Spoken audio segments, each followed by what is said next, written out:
आदाब, नमस्कार, good evening, सत श्री अकाल। एक बार फिर आप तमाम लोगों का स्वागत है क्राइम तक की कहानी के इस एपिसोड में। उम्मीद है पूरी फैमिली अच्छी होगी, अपना और अपनों का ख्याल रख रही होगी। इस वक्त मैं जब आपको ये कहानी सुना रहा हूँ तब बांग्लादेश की प्राइम मिनिस्टर शेख हसीना, यहाँ से जहाँ पे मैं बैठा हुआ हूँ मुश्किल से 20 किलोमीटर की दूरी पर हिंडन एयरबेस है। ये हमारी आर्मी का एयरबेस है और उसी जगह पर उनका प्लेन लैंड किया। वो ढाका से आर्मी के प्लेन में ढाका से अपनी जान बचाकर निकली और अलग अलग खबरें आ रही थी, लेकिन ट्रैकर के ज़रिए पता चला कि उनका रुख इंडिया की तरफ है और थोड़ी देर पहले ही वो हिंडन एयरबेस पर पहुंची। लेकिन शेख हसीना अपने पीछे एक सुलगता हुआ बांग्लादेश छोड़कर निकल पड़ी हैं और उस बांग्लादेश में अब उथल पुथल है, लोग सड़कों पर हैं। तमाम स्टूडेंट्स जो हैं एक तरह से शेख हसीना के इस बांग्लादेश को छोड़ने पर खुशी भी मना रहे हैं। और वहाँ की जो आर्मी है उसने आज दोपहर को एक प्रेस कॉन्फ्रेंस की, वहाँ के आर्मी चीफ वक़ारुज़्ज़मा, और उन्होंने कहा, पहली बार ऐलान किया कि Sheikh Hasina prime minister of Bangladesh उन्होंने रिज़ाइन कर दिया है। और ये वही शेख हसीना थी जो आखिरी जो आर्मी जब रूल करा था बांग्लादेश में, 90s की बात है, तब वो पहली बार वतन लौटी थी और उन्होंने देश में डेमोक्रेसी के लिए एक लड़ाई लड़ी और आर्मी को झुकना पड़ा। फिर वहाँ चुनाव हुआ और वो चुनाव जीती भी। बांग्लादेश की प्राइम मिनिस्टर शेख हसीना चुनाव जीतती आ रही है, वहाँ की एक लोकप्रिय नेता हैं और कहते हैं बांग्लादेश की इकोनॉमी में जो सुधार हुआ उसका बहुत बड़ा क्रेडिट शेख हसीना को जाता है और इसलिए वर्ल्ड लीडर भी उनको मानते हैं और इंडिया के साथ रिश्ते बड़े अच्छे हैं। तो ऐसी लीडर, ऐसी प्राइम मिनिस्टर शेख हसीना को ढाका छोड़कर भागना क्यों पड़ा, अपना ही देश छोड़कर निकलना क्यों पड़ा? क्या है ये पूरी कहानी? में धरना प्रदर्शन ये सब होता रहता था। 2018 में धीरे धीरे हर वक्त हुआ, लेकिन छोटे मोटे पैमाने पर होता रहता था। तब ये पहली बार शुरू हुआ, अभी जो पिछले 6 साल की कहानी है, राजशाही यूनिवर्सिटी में जो ढाका के बाहर है, वहाँ से शुरू हुआ। तो फिर धीरे धीरे ढाका यूनिवर्सिटी यानी DU, वहाँ भी DU है, हमारे दिल्ली यूनिवर्सिटी, वो ढाका यूनिवर्सिटी है, तो फिर ढाका यूनिवर्सिटी तक ये आंदोलन पहुँच गया। और उसके बाद पूरे छात्रों ने पूरे बांग्लादेश में चक्का जाम, रेलवे जाम, हाईवे जाम, सब जाम वाम करना शुरू कर दिया। तो तब इल्ज़ाम लगा था कि ये सब बांग्लादेश छात्र लीग, जो कि शेख हसीना के स्टूडेंट्स विंग है पार्टी की, अवामी लीग की, वो ये सब करवा रही है और वो हिंसा करवा रही है। जैसे हमारे यहाँ NSUI है कांग्रेस की, या ABVP है BJP की, वैसी स्टूडेंट्स विंग है इनकी BCL। तो ये सब इल्ज़ाम लगता रहा। उसके बाद ये भी सब कुछ ख़त्म हुआ तो फिर कुछ छात्रों के जो नुमाइंदे थे वो कोर्ट पहुंच गए कि भैया ये कोटा सिस्टम ख़त्म करो, हमारी पूरी नई जनरेशन बर्बाद हो जाएगी। 56% पहले ही रिज़र्व है, हमारे यहाँ तो फिर भी वो 33 और कितने % है, वहाँ 56% रिज़र्व है, तो बाकी 44% में आप लड़ते रहिए। तो वो लोग पहुँच गए कोर्ट। तो 2018 में जब ये धरना प्रदर्शन शुरू हुआ था तब भी कोर्ट गए थे और कोर्ट ने कहा नहीं, ये कोटा चलेगा और ये कोटा बहुत ज़रूरी है, क्योंकि हमारे देश की आन बान शान सिपाहियों ने और वो उस वक्त के सैनिकों ने लड़ाई लड़कर जान देकर ये सब किया, तो उनके परिवार को ये बनता है। तो वो चलता रहा अब धीरे धीरे, लेकिन फिर ये सब कुछ शुरू हुआ, बीच बीच में होता रहता था, मीडिया में खबरें आती नहीं थी क्योंकि यूनिवर्सिटी कॉलेज लेवल पर होता था। लेकिन तभी कुछ लोगों ने तब भी इस कोर्ट के फैसले के खिलाफ, उस हाई कोर्ट के फैसले के खिलाफ सुप्रीम कोर्ट पहुंच गए थे। सुप्रीम कोर्ट में भी सुनवाई होती रही थी। अब ये जो नई अभी जो हिंसा शुरू हुई, इसकी कहानी कहाँ से शुरू हुई? 2018 में हुआ, कोर्ट ने कहा नहीं चलता रहेगा, उसके बाद धीरे धीरे शांत थोड़े बहुत होते रहे। शुरुआत होती है 5 जून से, इसी 5 जून जो इसी साल के 2024 के 5 जून 2024 को बांग्लादेश की सुप्रीम कोर्ट ने वहाँ के हाई कोर्ट के उस फैसले को पलट दिया कि ये कोटा रहेगा और कोटा जायज़ है। सीधा सीधे कोर्ट ने कह दिया कि ये कोटा सिस्टम ख़त्म होना चाहिए और ये हो गया मुक्ति वाणी और उनकी फैमिली का 30% का, लेकिन अब ये ख़त्म होना चाहिए। अब बहुत सारे स्टूडेंट्स शुरू से इसके लिए लड़ाई लड़ रहे थे, तो अब सवाल है कि जब सुप्रीम कोर्ट ने ख़त्म ही कर दिया तो फिर ये हिंसा क्यों? तो कहानी यहीं शुरू हुई। वो इसलिए कि एक स्टूडेंट्स का जो एक बॉडी थी या एक तबका था जो मान रहा था ये कोटा ख़त्म हो और हम सब जनरल कैटेगरी में सबको रखिए, पर दूसरी लॉबी वो थी जो चाहती थी कोटा हो जितने एक्स आर्मी मैन हैं, जितने उस वक्त के रिश्तेदार उनके जो हैं, मुक्ति वाहिनी और तमाम लोगों के, तो उनका था ये होना चाहिए। अब यहाँ से फिर से शुरू हुआ। अब इधर दिक्कत ये आई कि शेख हसीना के लिए, शेख हसीना उसी पार्टी की है और शेख मुजीबुर रहमान की बेटी हैं, और उनका ये है कि उन लोगों को ये मिलना चाहिए, लेकिन उन्होंने मूड देखा तो उन्होंने कहा देखो हम देना तो चाहते हैं, लेकिन अब सुप्रीम कोर्ट ने रोक लगा दी तो हम क्या करें भाई। अब इस पे हंगामा शुरू हो गया। अब जब स्टूडेंट्स का प्रोटेस्ट बढ़ा और बड़े पैमाने पे बढ़ा, तो पहली बार शेख हसीना भी दबाव में आई और उन्होंने कहा कि नहीं इस पर कुछ करना चाहिए। तो उनके सलाहकारों ने कहा कि एक काम करते हैं, इस वक्त माहौल और मूड ऐसा है, ये कोटा सिस्टम ख़त्म कर दीजिए। और उसकी वजह ये थी उनके भी डर की, क्योंकि सीधे इल्ज़ाम उन पर लग रहा था कि शेख हसीना अवामी लीग पार्टी से और अवामी लीग के ही ज़्यादातर लोग इस कोटे का फ़ायदा उठा रहे हैं, क्योंकि मुक्ति वाहिनी से जुड़े हुए वही सारे लोग थे, इन्हीं के शुभचिंतक थे। तो शेख हसीना को लगा कि चलो अभी कोटा सिस्टम को ख़त्म कर देते हैं, शांत हो जाएगा मामला। उन्होंने एक बयान जारी किया, उन्होंने कहा भाई कोटा सिस्टम हम रद्द कर देते हैं। जब उन्होंने कहा रद्द कर देते हैं तो फिर शांति हो गई, शांति हो गई। लेकिन उनके इस रद्द करने के ऐलान के कुछ दिन बाद जो दूसरी लॉबी थी, जो ये कोटा चाहती थी, एक्स आर्मी से लेकर बाकी लोग, वो कोर्ट पहुंच गए। उन्होंने कहा कि ये क्या है, ये तो हमारा हक बनता है और संवैधानिक तरीके से मिला, और कोर्ट ने भी इस पर कहा था कि होना चाहिए। तो अब यार ये प्राइम मिनिस्टर इसको रद्द कर रही हैं। तो कोर्ट में ये मामला चलता रहा। अब हाल में कोर्ट का फैसला आ गया और कोर्ट ने कहा कि ये सरकार का फैसला गलत है, यानी ये कोटा ख़त्म करने का फैसला सही नहीं है। और सुप्रीम कोर्ट ने कह दिया वहाँ की कि नहीं, जैसे पहले कोटा मिल रहा था वैसे ही मिलेगा। अब लो उलट पुलट के फिर वही मामला आ गया। अब जैसे ही सुप्रीम कोर्ट का फैसला आया, स्टूडेंट्स फिर से भड़क गए। उन्होंने कहा ये क्या तमाशा है, हम इस फैसले के खिलाफ हैं, प्राइम मिनिस्टर बड़ी मुश्किल से मानी है। उसके बाद फिर से कोर्ट आ गया बीच में। अब इसके बाद ढाका यूनिवर्सिटी से शुरू होता है और उसके बाद ये हिंसक होता जाता है। अब तक 300 से ज़्यादा लोग मारे जा चुके हैं और उनमें ज़्यादातर स्टूडेंट्स हैं। अकेले जो कल झड़प हुई उसमें 19 पुलिस वाले मारे गए ढाका के चौराहे पर। और अब जब ये सब कुछ होने लगा और ये बहुत तेज़ी से बढ़ा और पूरे बांग्लादेश में अब इसकी आग लगी, क्योंकि स्टूडेंट्स का मतलब होता है हर घर में पढ़ने वाला एक बच्चा। तो एक स्टूडेंट्स अगर कोई आंदोलन करता है तो इसका मतलब उसकी पूरी फैमिली कहीं ना कहीं अफेक्ट हो जाती है, जुड़ जाती है। तो धीरे धीरे स्टूडेंट्स का ये आंदोलन घरों तक पहुंच गया और पूरे बांग्लादेश में अब ये हो गया कि नहीं ये गलत है। और अब चूँकि बहुत सारे बच्चों की मौत हो गई, तो उन्होंने पहले कहा कि शेख हसीना इन बच्चों को मारने वालों को सज़ा दिलाएं, क्योंकि पहले पुलिस पहुंच गई, पुलिस ने आंसू गैस के गोले छोड़े, गोली भी चलाई और उसमें कई बच्चे मारे भी गए। पलटकर स्टूडेंट्स भी हिंसक हुए, उन्होंने भी जवाबी कार्रवाई की, कई पुलिस वाले मारे गए। तो अब शेख हसीना का ये सब कुछ चल रहा था। इसी दौरान उन्होंने एक और गलती कर दी। पाकिस्तान की एक जमात इस्लामी है, बंटवारे से पहले, अभी भी इंडिया में भी है, पाकिस्तान में भी और बांग्लादेश में भी। तो जमात इस्लामी का भी एक स्टूडेंट विंग है और उसने भी इस आंदोलन को बढ़ावा दे दिया। तो जब बढ़ावा दिया तो शेख हसीना ने एक मीटिंग बुलाई और उसमें इस जमात इस्लामी को बैन कर दिया। उन्होंने कहा जमात इस्लामी और उसकी स्टूडेंट विंग ये सब कानून का उल्लंघन कर रही है और एक तरह से ये आतंकवादी वाला काम कर रही है। तो उन्होंने बैन कर दिया। और फिर एक गलती, ये बैन करने से जमात इस्लामी की अच्छी खासी वहाँ पे पैठ थी, उसके लोग सड़क पर उतर आए। फिर उन्होंने एक और गलती ये कर दी कि जो स्टूडेंट्स धरना प्रदर्शन कर रहे थे, उन्होंने कहा, वही अब मैं वापस आ रहा हूँ 71 पे, कि ये स्टूडेंट्स नहीं हैं, ये सब रज़ाकार हैं।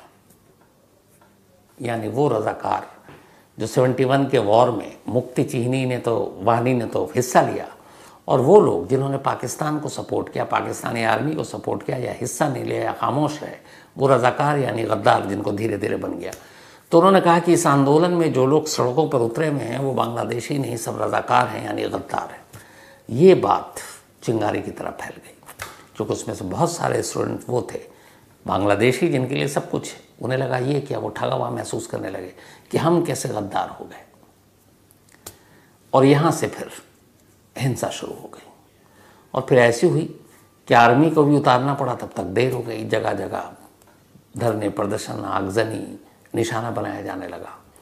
और उसके बाद हाल ये हो गया कि कि आज मंडे को अब लगा कि ये सारे जो इतनी तेज़ी से गुस्से में हैं, ये जितने भी अवामी लीग के सब दफ्तर थे वहाँ आग वाग लगाना शुरू, और फिर प्राइम मिनिस्टर के रेजिडेंस की तरफ बढ़ने शुरू हो गए। और ढाका में कई लाख स्टूडेंट्स और उनके सपोर्टर जमा हो गए। अब हाथ पैर फूल गए। अब ये था कि इतने बच्चों की मौत हो चुकी है, वो इंसाफ की मांग रहे थे। अभी तक कोटा की बात थी, अब वो सीधे मांग आ गई कि शेख हसीना इस्तीफ़ा दें। अब उनके मूड और उनके गुस्से को देखते हुए ये था कि कुछ भी हो सकता है। शेख हसीना को लगा कि अब उनकी जान खतरे में है, और इसी के बाद आज सुबह ही वो गुपचुप तरीके से, हालांकि यहाँ पे अब दो इसके वर्जन थ्योरी आ रही है। एक ये कि आर्मी ने कहा कि अब ये कंट्रोल के बाहर है, आप इस्तीफ़ा दीजिए और निकल लीजिए, और अब हम रूल करेंगे। पहली ये जो वकारुज़्ज़मा बांग्लादेश के आर्मी चीफ है, और ये कहते हैं कि जबरन शेख हसीना से इस्तीफ़ा लिया गया। हालांकि अभी तक इस्तीफ़े की खबर सिर्फ ऑफिशियली प्रेस कॉन्फ्रेंस में इन्हीं आर्मी चीफ ने कही है। शेख हसीना की तरफ से अभी तक ऑफिशियल नहीं आया कि उन्होंने इस्तीफ़ा दिया है। वो बांग्लादेश के पीएम हैं कि नहीं, इसका भी ऑफिशियल अभी तक वर्जन नहीं है। अब वो चूँकि अभी इंडिया पहुँची हैं, हो सकता है कोई बयान दे और तब क्लियर होगा कि इस्तीफ़ा दिया है या फिर उन्हें जबरन बांग्लादेश से बाहर कर दिया गया है, वहाँ कू हो गया है, यानी कि अब आर्मी ने कब्ज़ा कर लिया है, या क्या है। ये उनका बयान बड़ा मायने रखता है, तो देखिए कब बयान आता है। लेकिन यह है कि उनको वहाँ से निकाला गया ये कहकर कि आपकी जान को खतरा है। और उधर वो निकलती हैं और उधर पीएम हाउस की तस्वीरें आती हैं सामने, वहाँ लोग घुस गए सारे स्टूडेंट्स उनके बेड पर, और ये और वो सारी चीज़ें, और कोहराम मचा रखा है। ये वैसी तस्वीरें थी जैसे कुछ साल पहले आपने देखा होगा जब काबुल में जब तालिबान ने कब्ज़ा किया और वहाँ की सरकार भागी, तो वहाँ के महल पे और प्रेसिडेंट और उनके घरों का जो हाल था। इसके अलावा कुछ साल पहले श्रीलंका का भी देखा होगा आपने, जब प्राइम मिनिस्टर और प्रेसिडेंट हाउस में लोग घुस गए थे, और वहाँ पे जब आर्थिक मंदी और वो सारी कंगाली के दरवाजे पर था जब श्रीलंका, तो वहाँ से भी ऐसी तस्वीरें आई थी। तो हाल के वक्त में अपने पड़ोसी मुल्कों में ये तीसरी तस्वीर थी आज बांग्लादेश की। पाकिस्तान हो चुका, तालिबान का हो चुका, अफगानिस्तान वाला, श्रीलंका हो चुका, और अब बांग्लादेश। तो वो निकल कर आई हैं। अब सवाल है बांग्लादेश का क्या होगा आगे, क्या आर्मी रूल या फिर वहाँ पे मिलीजुली सरकार होगी। और शेख हसीना, क्योंकि जैसा नाम भी दिया, एक थी हसीना, शेख हसीना। शेख हसीना की अपनी कहानी बहुत ही दुख भरी है। वजह यह है कि जब बांग्लादेश का जन्म हुआ उसके बाद 15 अगस्त 1975 की बात है ये, 15 अगस्त 1975, अभी 15 अगस्त आने वाला हमारे यहाँ 10 दिन के बाद। तब बांग्लादेश की आज़ादी को 4 साल हुए थे, 1971 में हुआ था, और ये 4 साल हो गए थे, और शेख मुजीबुर रहमान वहाँ के रहनुमा थे। तो 15 अगस्त 1975 की रात शेख मुजीबुर रहमान के घर में घुसकर, ये कहानी डिटेल में मैंने आपको सुनाई है, इस कहानी के लास्ट में लिंक बोलूँगा, दीपक को डाल देगा, बस हवाला दे रहा हूँ कि शेख मुजीबुर रहमान के घर में घुसकर उनके पूरे परिवार पर जानलेवा हमला किया गया था।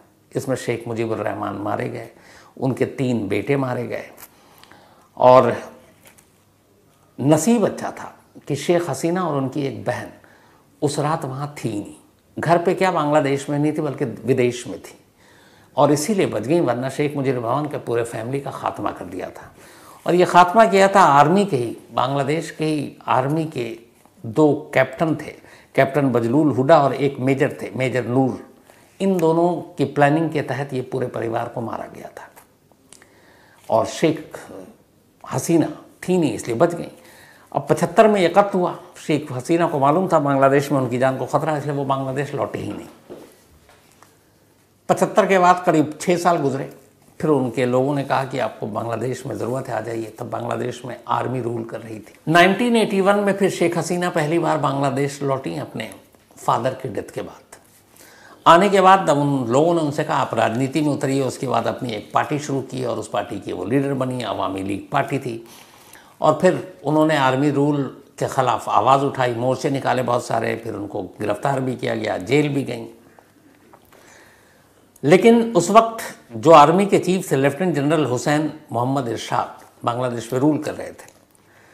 तब शेख हसीना वहाँ पे डेमोक्रेसी की बात उठा रही थी कि लोकतंत्र हो, चुनाव हो, जनता की चुनी हुई सरकार हो, और इसको लेके पूरा देश उनकी तरफ, मतलब दुनिया के बाकी देश भी सपोर्ट कर रहे थे। और आखिर में जनरल इरशाद को इतना दबाव में आना पड़ा कि उन्हें अपने पद से इस्तीफा देना पड़ा और बांग्लादेश में चुनाव डिक्लेयर किया गया कि लोकतांत्रिक तरीके से चुनाव होगा।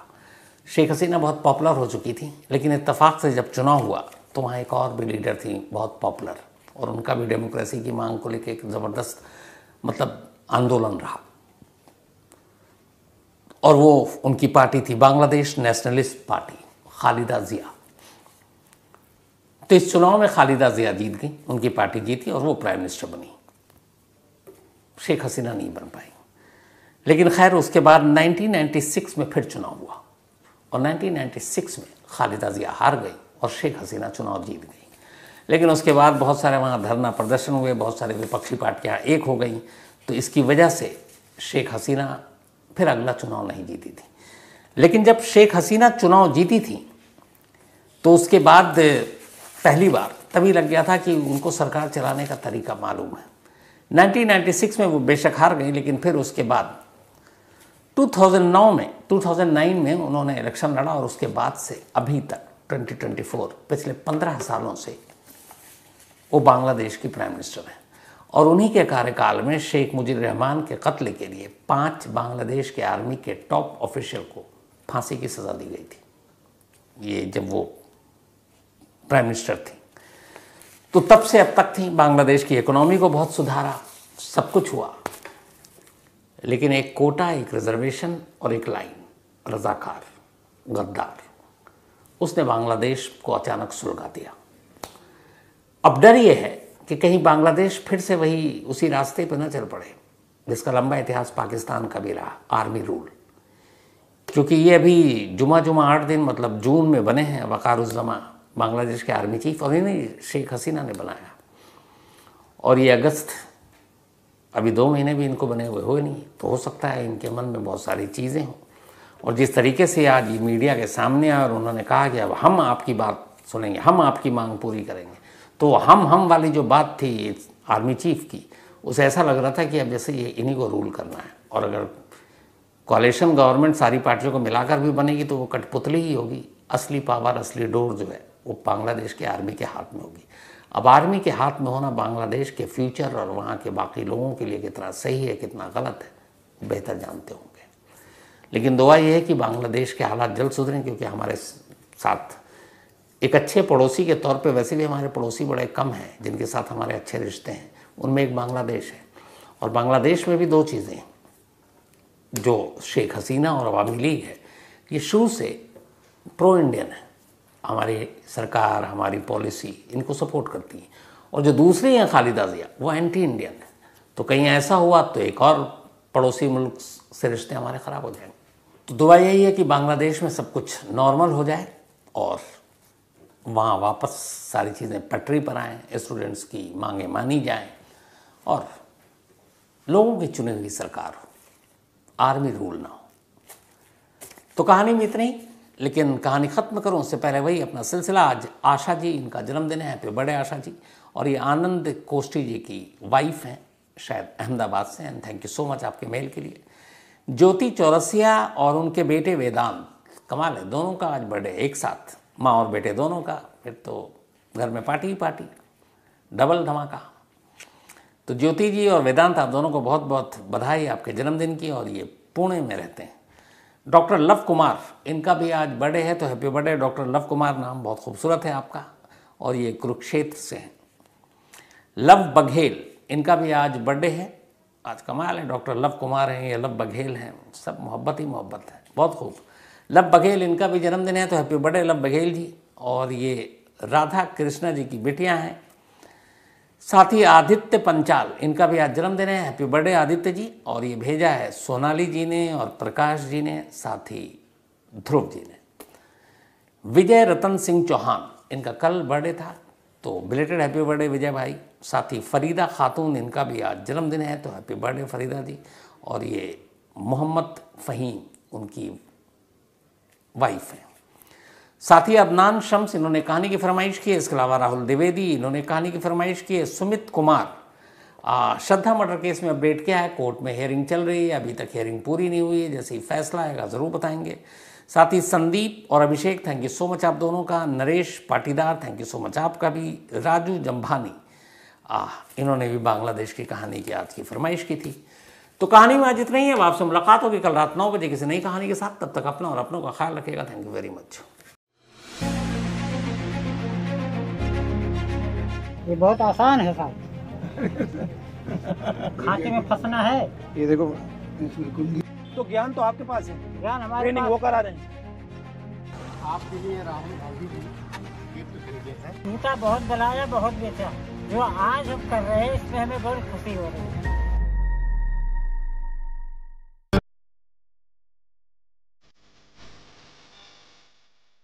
नमस्कार,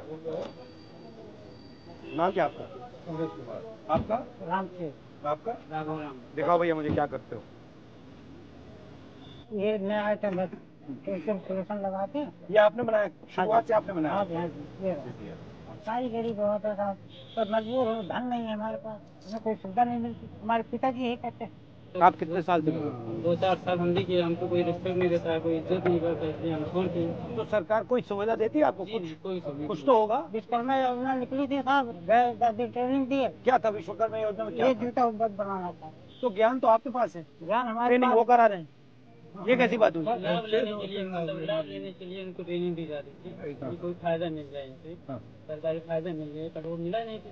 अच्छा अच्छा, आपने ट्रेनिंग फायदे के लिए ली और फायदा नहीं दिया।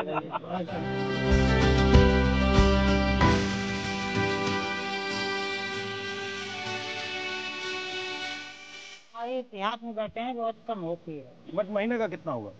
5-7 हजार रुपये आ जाता है महीने में। उसमें से दवाई निकल गई। दवाई क्या बीमारी है आपको? हमें टीबी हो गई थी, टीबी का इलाज कराया। हो गया था ठीक? से। ठीक है, लेकिन इलाज अभी भी चल रहा है। और ये जो आयुष्मान भारत, हाँ। उसमें आपको कोई मतलब दवाई भी होती है? आयुष्मान कार्ड से कोई फायदा नहीं। फायदा नहीं मिलता उससे? नहीं, दवाई नहीं, बना नहीं कर। 40 साल आपने यही करता है। ये किया है, आप मतलब इसका सब कुछ जानते हो, समझते हो, उसकी कोई इज्जत नहीं। जहाँ से पहले वहीं आज नहीं। हुनर की इज्जत नहीं है, बस यही बात है।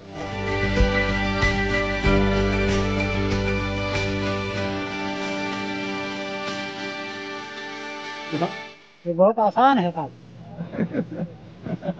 आज बताइए सर। खाते में फंसना है। ये देखो, ये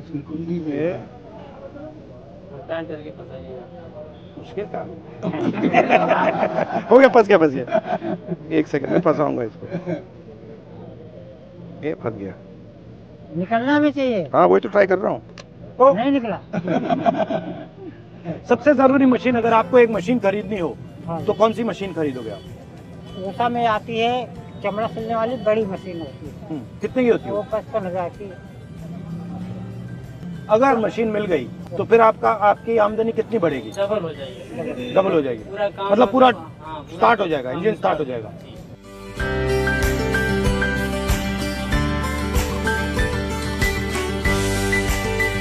आपके लिए राहुल गांधी जी गिफ्ट भेजे हैं। राहुल गांधी ने हमारी मदद की, सिलाई मशीन के लिए। अब हम इससे जूता, चप्पल, बैग, हर काम आगे बढ़ा ले। बाल बच्चों तक का भविष्य बन गए, काम हमारा आगे बढ़ता जाएगा। ऐसा बढ़िया गिफ्ट दे रहे हैं मालिक, बहुत खुश है। अब बात बेटे, हम इस काम में जुड़े रहेंगे। जूता बहुत बनाया, बहुत बेचा। जो आज हम कर रहे हैं इसमें हमें बहुत खुशी हो रही है। राहुल जी के लिए चले जूता बनाने। हम नेताजी के लिए अच्छा से अच्छा जूता अपने हाथ से सिलाई करके बना करके देने की हमारी इच्छा है, हम बना रहे हैं। 2 जोड़ी दे रहे हैं, कोई छोटा होगा तो कोई बड़ा होगा तो जो साइज का होगा वही पहन लेंगे। हमारे लिए वो बहुत बड़ा काम करके हम कुछ नहीं कर पा रहे थे, जूता पहना रहे हैं।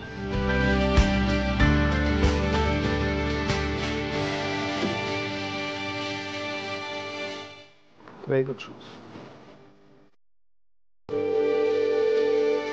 हेलो, नमस्कार, कैसे हैं आप? हाँ, बहुत बढ़िया मालिक। ये आपने बहुत सुंदर जूता भेजा है मेरे लिए, बहुत बहुत धन्यवाद। अरे अपने खुशी से समा गए मालिक, आपने हमें बहुत परेशान किया, हमें आप मुझे मालिक मत कहो, आप मुझे भाई कहो। अच्छा भैया मालिक। हाँ, वो मशीन कैसी है? मशीन बहुत बढ़िया है, बहुत बढ़िया। हमारे यहाँ औलाद बहुत देता है। ठीक है, बहुत बहुत प्यार आपको। एक बार दर्शन दे देगी। बिल्कुल बिल्कुल वरना आपको भाई कहूँगा भैया। बिल्कुल, आप मुझे भाई कहो, मालिक शब्द अच्छा नहीं है। नमस्कार। भैया नमस्ते नमस्कार भैया। नमस्कार।